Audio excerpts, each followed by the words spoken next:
हाँ जी सत श्री अकाल जी। नैक्सट आप करन जा रहे हैं ट्रिफोन्स। यूनियन ऑफ डिफोन्स तो ट्रिफोन्स बनते हैं जिहड़े आप पहला वावल कर चुके हैं, डिफोन्स कर चुके हैं। वावल जो मिला के डिफोन्स बने सी, हुण डिफोन्स नूं मिला के डिफोन्स प्लस एक वावल होर भी हुण एक अखर दे नाल तीन वावल होणगे, उत्थे आपां इहनूं यूज़ करांगे। ठीक है, ट्रिफोन्स देखते हैं। पहला वर्ड हैगा डायरी, डाई, आई पहला कर चुके हैं, आई लग गया। आई तो बाद डायरी से पहले की है DIARY, डायरी। डाई पहला लत्ता पढ़ी, पिछे ए रह गई, वो टिक होर वज जानी है, तो रे तो बाद फिर ई साउंड आ रही है, डायरी। वावल ਇਹਦੀ ਫਿਕਸ ਕੋਈ ਪਲੇਸ ਨਹੀਂ ਹੈਗੀ ਕਿੱਥੇ ਵਾਵਲ ਲਾਉਣਾ ਹੈਗਾ। ਠੀਕ ਆ, ਆਈ ਤੋਂ ਨੂੰ ਦੇਖਣਾ ਵੀ ਪਹਿਲੇ ਦੋ ਵਾਵਲ ਹੈਗੇ ਕਿਸੇ ਅੱਖਰ ਦੇ ਨਾਲ।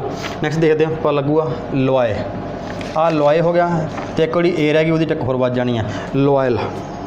Genuine, Jain you the vowel ਆ, ਜਿਹੜਾ ਪਿੱਛੇ ਇੱਕ ਵਾਵਲ ਹੋਰ ਰਹਿ ਗਿਆ ਉਹਦੀ ਟਿਕ ਵੱਜ ਜਾਣੀ ਹੈ, ਜੈਨੂਅਨ। ਡਾਈਡਮ, ਡਾਈ ਤੇ ਇੱਕ ਏ ਰਹਿ ਗਈ ਤੇ ਐਮ, ਡਾਈਡਮ। ਨੈਕਸਟ ਰੀਨਿਊਅਲ, ਰੀ न्यू इधर आ गया, तो एल कली आ। ठीक है, पुट्ठी पावांगे आपां, एल आपां डाउन अप भी कीती, हुण डाउन कर रहे हैं। सिर्फ इस कंडीशन विच एन इंग FV नाल इहनूं आपां डाउन कर सकते हैं।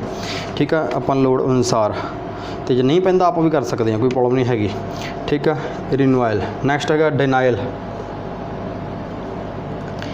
DN ते L, आ डी हो गया। नैक्सट आई तो L, एल अपने नॉर्मल पा रहे हैं आप, DN ते L डाउन, आ DI, आ आई ते L डाउन, डिनाइल। थ्योरी, इथ यू ते री, थ्योरी। नैक्सट टॉल, आओ इधर आ गया, एक टक वध गई, टॉल। एन्यूटी, NUE ते T, एन्यूटी। लो जी, ये अपने सीगे ट्रिफोन्स। प्रैक्टिस उदां ही करने हैं, एक लाइन दे विच 5 अखर, अगे ये इंग्लिश लिखांगे तो 20 पेज भरने हैं। नैक्सट आप दोबारा बुक ते जाना है, बुक विच अपने ये होर एग्जाम्पल्स है, आप वो करांगे। ठीक है जी, थैंक यू जी, करो प्रैक्टिस।